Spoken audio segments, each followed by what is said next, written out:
Hello everyone, welcome back to Acadboost YouTube channel and today we are going to talk about coaching or not. Okay? तो ये काफ़ी बड़ा question रहता है, कई सारे लोग पूछते रहते हैं, कमेंट्स में भी कोई कहीं कहीं पूछते रहते हैं लोग, बट कल मुझे इंस्टाग्राम पे एक बच्चे ने पूछा कि भैया कोचिंग के बिना क्या मैं निकाल सकता हूँ जेई? ओके, और आज हम इसका आंसर एकदम ऑनेस्टली दूंगा मैं, ठीक है। और ये मैंने हालांकि पहले भी बोल रखा है बट आज एक बार और बोल देता हूँ। तो आपको भी कुछ पूछना हो, you can always follow me on Instagram and message me, link is in description. I do read all my messages. कुछ लोग कमेंट्स में लिखते हैं कि मैं नहीं रीड करता हूँ, मैं करता हूँ यार, बट मैं सबको रिप्लाई नहीं कर सकता हूँ, इतने सारे आते हैं यार। सबको रिप्लाई करने बैठूंगा तो मैं पूरे दिन फिर रिप्लाई करता रह जाऊँगा, ठीक है। तो मैं वीडियो जरूर बना देता हूँ उनको देख के, and I do reply to some of them, so you can always do that. तो चलो मैं बताता हूँ यार कि कोचिंग, सच बात बताऊँ अगर एकदम ऑनेस्ट आंसर होता है, आपको कोचिंग अगर आप ज्वाइन कर सकते हो तो डेफिनेटली करनी चाहिए। और क्यों होता है ये?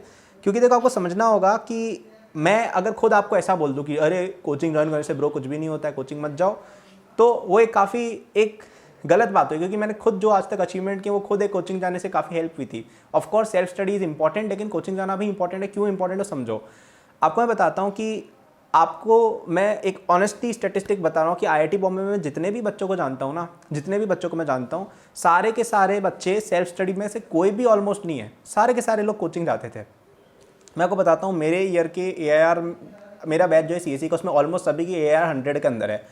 उसमें आई थिंक मेरे को एक भी नाम अब तक on the top of my head recall नहीं हो रहा है जिसने सेल्फ स्टडी करके एग्जाम निकाल रहा हो। एक भी बंदा मेरे को टॉप ऑफ द हेड नहीं आ रहा है, मेरे को सोचना पड़ रहा है तब भी नहीं सोच पा रहा हूँ। सब कोई ना कोई किसी न किसी बड़ी, कोई कोटा जाता था, कोई हैदराबाद जाता था, कोई दिल्ली जाता था, कोई अपने होम टाउन पे पढ़ता था। सब लोग एक प्रॉपर कोचिंग जाते थे, समझ रहे हो। तो पॉइंट क्या है कि यार आप सेल्फ स्टडी वगैरह करके डिसेंट रैंक ला सकते हो, कोई मना नहीं कर रहा, आपको नॉलेज मिल जाएगी, कोई मना नहीं कर रहा है। HC वर्मा पढ़ने को पढ़ी जा सकती है, लेकिन आपको यहाँ पे जेई मेन और जेई एडवांस्ड एग्जाम क्लियर करने की बात हो रही है। And here you have to understand that it is not just sufficient that you have the knowledge of the subject, you are also required to take the correct option in the answer sheet, and उसको फटाफट करना is also very important क्योंकि time limit होती है।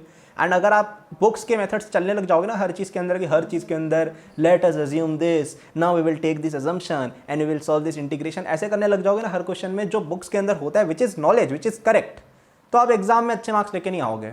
आपको कई सारी जगह पे शॉर्ट ट्रिक सीखनी रहती है, कई सारी जगह पे, जैसे स्पेशली ऑर्गेनिक केमिस्ट्री में this is very true, mathematics में this is very true. Mathematics के अंदर अगर आप लेट से इंटीग्रेशन वगैरह किसी बुक में पढ़ के जाते हो, है ना, किसी फॉरेन ऑथर की बुक वगैरह उठा ली, तो आपको वहाँ पे नहीं उतना कवरेज नहीं हो पाएगा JEE advance point of view से। जेई के मॉड्यूल्स में क्या होता है, कोचिंग्स में आपको बता दिया जाता है कि यार इस चीज़ को ऐसे करना, इस चीज़ को ऐसे करना, इस चीज़ को ऐसे करना, and it is important for your examination. अब कुछ लोग ऐसा बोलेंगे bro this is the failure of education system, कि हमें चीज़ें याद करनी पड़ रही है तो आप एग्जाम मत दीजिए। अगर आपको ऐसा लगता है तो आप हमेशा पढ़ सकते हैं अपने हिसाब से, आप US की यूनिवर्सिटीज़ में अप्लाई कर सकते हैं, किसने रोक नहीं रखा है, ठीक है। अगर आपको JEE main and JEE advance clear करना है, then you have to get that kind of an approach. मुझे पता है ये चीज़ कुछ हद तक सही नहीं भी लगती कुछ लोगों को, and I myself relate to this, और मैंने इस बारे में बात कर भी रखी है। लेकिन एक चीज़ होती है कि सिस्टम को चैलेंज करना, एक चीज़ होती है रियलिटी को एक्सेप्ट करना कि भाई रियलिटी क्या है। एंड रियलिटी यही है कि कोचिंग ज्वाइन करने से काफ़ी ज़्यादा इंप्रूवमेंट आता है from an examination point of view. Of course knowledge वगैरह जो सेल्फ स्टडी से ही आती है, लेकिन कोचिंग से आपको ये सब ट्रिक सीखने को मिलती है। तो कोचिंग में हर बच्चे का सिलेक्शन क्यों नहीं होता? कुछ लोग इस तरह का आर्गुमेंट देते हैं कि अरे जो बच्चे टॉप 100 में रैंक लाए वो अगर सेल्फ स्टडी भी करते तब भी रैंक लेके आ जाते, तो कोचिंग की इज़ नॉट नीडेड, और वो लोग इंटेलिजेंट है इसलिए उनकी रैंक आई। देखो ऐसी बात नहीं है, ऐसी बात नहीं है। And what I am saying here is, देखो दोनों का कॉम्बिनेशन चाहिए होता है। आपको सेल्फ स्टडी भी करनी है and you also have to attend your coaching. And the reason for this is, देखो कोचिंग से आपको चीज़ें नहीं पता चलेंगी कि यार क्वेश्चंस को फास्ट करने के तरीके क्या क्या होते हैं। जैसे ऑर्गेनिक केमिस्ट्री के अंदर अगर आप कोचिंग में नहीं जाते, कोचिंग में एकदम क्लियरली बता देते हैं कि सबसे पहले एसिड बेस रिएक्शन देखो, उसके बाद ये देखो, उसके बाद वो देखो, इसके अंदर ये एक्सेप्शन है, इसके अंदर ये वाली मैकेनिज्म लगती है, सब कुछ बता दिया जाता है properly, right. And you do not gate that kind of a treatment in any books वगैरह में। ये सब ऐसे चार्ट बना के कोई एक्सप्लेन नहीं करता है, एंड आप स्ट्रगल करो कि भाई मैं कौन सा ऑर्डर फॉलो करूँ। ओके, तो ये फर्क पड़ता है। और क्या इतना कर लेने से इनफ है? नहीं, फिर आपको घर आके पढ़ना भी होता है। ये करने के बाद आपको घर आके बुक भी रीड करनी है ताकि आपको एक थ्योरेटिकल पॉइंट ऑफ व्यू भी पता चले। You also have to solve problems. वो करने से ऑफकोर्स रैंक आती है। बट अगर आप यही नहीं कर रहे हो कि भाई कोचिंग ही नहीं जाऊंगा, मैं तो केवल बुक पढ़ूंगा, तो भी कबाड़ा हो जाएगा। और कोचिंग ही जाओगे सिर्फ और कुछ और नहीं करोगे, कि भाई प्रैक्टिस ही नहीं कर रहे हो, सेल्फ स्टडी ही नहीं कर रहे हो, then also you will not be able to score well. So my point is that it is important to go to a coaching. You should go to a coaching if you can afford. And यार afford करना आजकल easy हो गया। आप में से ज़्यादातर लोग जो देख रहे होगे, अगर आपके पास एक जियो सिम है, अगर आपके पास एक मोबाइल फ़ोन है, मोबाइल फ़ोन भी आजकल एटलीस्ट 10,000 का तो आता है, तो आप कोचिंग वगैरह मोस्ट केस में ले सकते हो, एटलीस्ट हमारी तो आप ले ही सकते हो। So I also have my own learning platform call AcadBoost, जहाँ पे हम इंडिया का one of the best subscription ऑफर करते हैं, complete package for JEE preparation, जिसमें आपको टेस्ट सीरीज मिलती है both for JEE Main, JEE advanced, दोनों की हम कराते हैं। किसी बच्चों को जेई मेन देना तो वो भी कर सकता है, किसी बच्चों को एडवांस भी देना वो भी कर सकता है, उसके हिसाब से डीपीपीस देते हैं वो भी, again JEE main advance level की दोनों with complete solution. Video lectures मिलते हैं, मैं खुद भी पढ़ाता हूँ और भी कई सारे लोग फ्रॉम टॉप कॉलेजेस वगैरह आपको लेक्चर्स देते हैं। उसमें भी हमारा बहुत तरह के लेक्चर्स हैं कि यार सिंपल लेक्चर्स भी हैं, किसी को जेई मेन का ही समझने में प्रॉब्लम आ रही हो और किसी को अगर एडवांस का पढ़ना उसके लिए भी लेक्चर्स हैं। सब कुछ कंप्लीट प्रिपरेशन है और इंडिया का मोस्ट अफोर्डेबल प्राइस है। मैं आपको बताता हूँ, जो हमारा क्लोजेस्ट कॉम्पिटिटर है ना, वो आई थिंक लगभग 60,000 चार्ज करता है 2 साल के, ओके उनका जो सब्सक्रिप्शन है, और हम उसका हाफ या 1/3 प्राइस में दे रहे हैं आपको। और ऐसा भी नहीं कि क्वालिटी में कोई रिडक्शन है, आपको यहाँ पे भी टॉप लोग पढ़ा रहे हैं जो टॉप कॉलेजेस से, ठीक है। तो अगर आप किसी चीज़ के लिए इतना कम प्राइस में दे सकते हो, देन वाई पे 60,000 फॉर इट। एंड हमारा एम ही यही था यार कि जो इतना महंगा हो रखा है ना कोचिंग वाला सिस्टम, वो हम सस्ता कर पाएँ, ओके, ताकि हर एक बच्चा जो एटलीस्ट इस चैनल के जितने भी सब्सक्राइबर्स है, at least all of them are able to get a quality JEE coaching, a quality JEE platform, a quality JEE learning platform for themselves, okay. तो आप एटलीस्ट वो तो ले सकते हो, लिंक इज इन डिस्क्रिप्शन। आपने कहीं और भी ज्वाइन कर रखा हो, then also you can use it as supplementary. अगर क्लास 12th में या ड्रॉपर हो, then take a 1 year subscription. If you are in class 11th, then take a 2 year subscription, okay, link is in description, I will tell more about it in the end। App, iOS website कहीं पे भी आप जाके देख सकते हो, okay. सो ये मेरा ओवरऑल कंक्लूजन था। और यार ये मैं इसलिए नहीं कह रहा हूँ कि भाई मेरे को अपने खुद के प्लेटफॉर्म को प्रमोट करना है, मैं ये बातें कितनी सालों से बोल रहा हूँ। जब इवन अकेडबूस्ट एग्जिस्ट नहीं करता था, even then I used to say कि कोचिंग अटेंड करना ज़रूरी है, लेकिन यार मैंने तब नोट किया था कि तब बहुत महंगा था ये सब, like it was very difficult for someone to get in to these things, okay. लेकिन अब थोड़ा अफोर्डेबल हो गया, स्पेशली हमने काफ़ी अफोर्डेबल कर दिया है। अब यहाँ पे कुछ बच्चे ऐसे आएंगे जो ये बोलेंगे कि ठीक है भैया, हमने आपकी बात समझी कि कोचिंग जाना इंपॉर्टेंट है, लेकिन हमारे पास इतने कम फाइनेंशियल रिसोर्सेज हैं कि we can not even join AcadBoost, we can not join any online offline platform, कुछ भी नहीं कर सकते, हमारे पास बहुत कम पैसे हैं। तो आपके पास अब 2 ऑप्शन हैं। पहला तो है कि आप ऐसे करने लग जाओ, मैं गरीब हूँ, मैं गरीब हूँ, और दूसरा ऑप्शन होता है कि यार आप एक्सेप्ट करो इस चीज़ को कि ठीक है, मे बी मेरी फैमिली में रिसोर्सेज उतने ज़्यादा नहीं है, लेकिन मैं अपनी तरफ से बेस्ट एफर्ट लगाऊंगा और अपनी तरफ से बेस्ट पर्सन बनने की कोशिश करूंगा। अगर आपने इतना भी कर लिया, then you will go way ahead of a lot of people.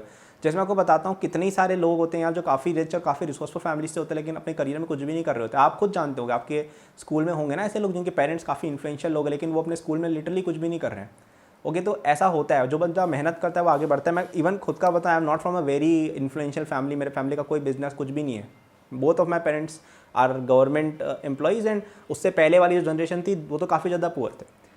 तो फिर भी क्या मैंने ऐसे रोने धोने लगने लग गया कि भाई ओहो मेरे तो ऐसा है। मैंने अपनी तरफ से मेहनत करी, मुझे अपनी कोचिंग वालों ने मुझे 11-12 दोनों में 90% स्कॉलरशिप दी थी, एंड उसको मैंने ज्वाइन किया और उस वजह से मैं पढ़ पाया वहाँ पे। तो वहाँ पे मैंने अपनी मेहनत से ऑटोमेटिक अपनी फ़ी कम करवा ली, ओके। और उसके बाद भी अगर हम बात करें तो अभी भी हम अच्छा कर रहे हैं अपनी लाइफ में, ठीक है। तो आपकी जो सर्कमस्टेंसेज होती है ना घर की, वो ठीक है, वो होती हैं, लोगों के साथ होती है, लेकिन आपके हाथ में आपकी लाइफ की, यार आप आगे कैसे बढ़ना चाहते हो। आप ऐसे नज़रिए से मत देखो कि यार हम कुछ कर नहीं सकते। अब जैसे कोई अगर बहुत कोई बिलियनियर का जैसे कोई सन है मेरी एज का ही 21 का, तो ऑफकोर्स उसके पास बहुत सारी ऐसी चीज़ें होंगी जो मेरे पास नहीं है आज, लेकिन क्या मैं उसको देख के रोने लग जाऊँगा कि ओहो देखो इसके पास इतने रिसोर्सेज है, मेरे पास नहीं है? नहीं, I will do my best, जो मैं कर सकता हूँ मैं कर भी रहा हूँ, और मुझे पता है एक दिन मैं उनसे आगे निकल जाऊँगा। वैसे ही आप भी निकलोगे एक दिन। तो अपने ऊपर से ऐसे फेथ मत हटाओ यार, आप अपनी तरफ से मेहनत करो। आपके लिए कितना ही सारा मटेरियल यूट्यूब पे अवेलेबल, आप यूट्यूब देख रहे हो तो आपके पास नेट तो है ही, तो आप यूट्यूब पे कितने ही सारे लोग आपको पढ़ाते हैं, आप वहाँ से देख सकते हो। कितनी ही सारी बुक्स अवेलेबल हैं आपके लिए, उनको आप पढ़ सकते हो। क्या आप एक डिसएडवांटेज पे रहोगे कंपेयर टू जो लोग कोचिंग जाते हैं? बिल्कुल रहेंगे, ओके। लेकिन वो सबके साथ होता है। अब मैं खुद की बात करूँ, मैं भी डिसएडवांटेज पे हूँ। कितनी सारे स्टार किड्स की बात कर लो, उनके सामने कितने सारे लोग डिसएडवांटेज पे, तो क्या वो ऐसे बैठ जाएंगे कि अरे यार हम तो डिसएडवांटेज लोग हैं, हम तो कुछ कर ही नहीं सकते? नहीं, वो अपनी तरफ से मेहनत करेंगे। So that is the attitude which you should adopt, and आप अपनी तरफ से बेस्ट एफर्ट लगाओ कि यार ठीक है, मेरे पास जितना रिसोर्सेज है, मेरे पास भली 2 बुक हो, मेरे पास भली एक प्लेटफॉर्म हो, या मेरे पास भली 2 प्लेटफॉर्म हो, या मेरे पास कुछ भी नहीं हो, मेरे पास केवल NCERT है, चलो कोई बात नहीं, मैं उसके अंदर जितना कर सकता हूँ उतना मैं सॉल्व करूँगा। इतना भी एटीट्यूड रख लिया तो आप 4-5 साल बाद बहुत आगे चले जाओगे। So this is what I wanted to say. So conclusion was कि कोचिंग इज़ इंपॉर्टेंट, कोचिंग से काफ़ी हेल्प मिलती है। मैं खुद कोचिंग में पढ़ा था यार, अब मैं खुद ही कोचिंग में पढ़ा हूँ। मैं खुद ही कोचिंग वालों को ऐसा बोल दूँ कि भाई कोचिंग लेने से कोई फ़र्क नहीं पड़ता है। हालांकि मेरे टाइम सब ऑफलाइन हुआ करता था, आजकल तो सब कोचिंग ऑनलाइन है, तो आप ऑनलाइन ऑफलाइन कहीं भी जाओ कोई फ़र्क नहीं पड़ता। अब ऑफलाइन तो एक्चुअली एग्जिस्ट ही नहीं करते, and I don't think in the coming years आने वाले 4-5 साल में किसी भी तरह की कोई कोचिंग या कोई प्लेटफॉर्म एग्जिस्ट करेगा ऑफलाइन, है ना, सब ऑनलाइन ही हो गया है। ऑनलाइन ज़्यादा अफोर्डेबल होता है, ज़्यादा इफेक्टिव होता है, तो आई थिंक वो ज़्यादा अब रूल करने वाला है। So you should definitely enrol in an online coaching, है ना, काफ़ी हेल्प मिलेगी आपको इस चीज़ से रिलेटेड एंड आपके लिए वो अच्छा रहेगा। Okay, so this is all I wanted to say. पसंद आए तो लाइक करना यार। I will tell you bit about my subscription. So India का मोस्ट अफोर्डेबल सब्सक्रिप्शन है, मैं खुद भी पढ़ाता हूँ और भी कई सारे लोग आपको पढ़ाते हैं। DPPs, test series, video lectures, mentorship corner, सब कुछ आपको मिल जाता है काफ़ी अफोर्डेबल रेट के अंदर, है ना। काफ़ी सारे बच्चे यार हमारे साथ अभी आ रहे हैं। अभी हमने रिसेंटली हमारे टेस्ट भी कंडक्ट कराए थे और हम और भी कराते जा रहे हैं। 2021 के भी 2022 के भी टेस्ट हो रहे हैं, पार्ट टेस्ट, फुल टेस्ट, सब कुछ कराएंगे। सो आप जल्दी से आ जाइएगा। Android app, iOS app, website का लिंक डिस्क्रिप्शन में दिया हुआ है। And if you like this video, press a like button and give a subscribe, press the bell notification. अच्छा लगता है यार, हमारे चैनल को काफ़ी हेल्प होती है उससे। Thank you, bye.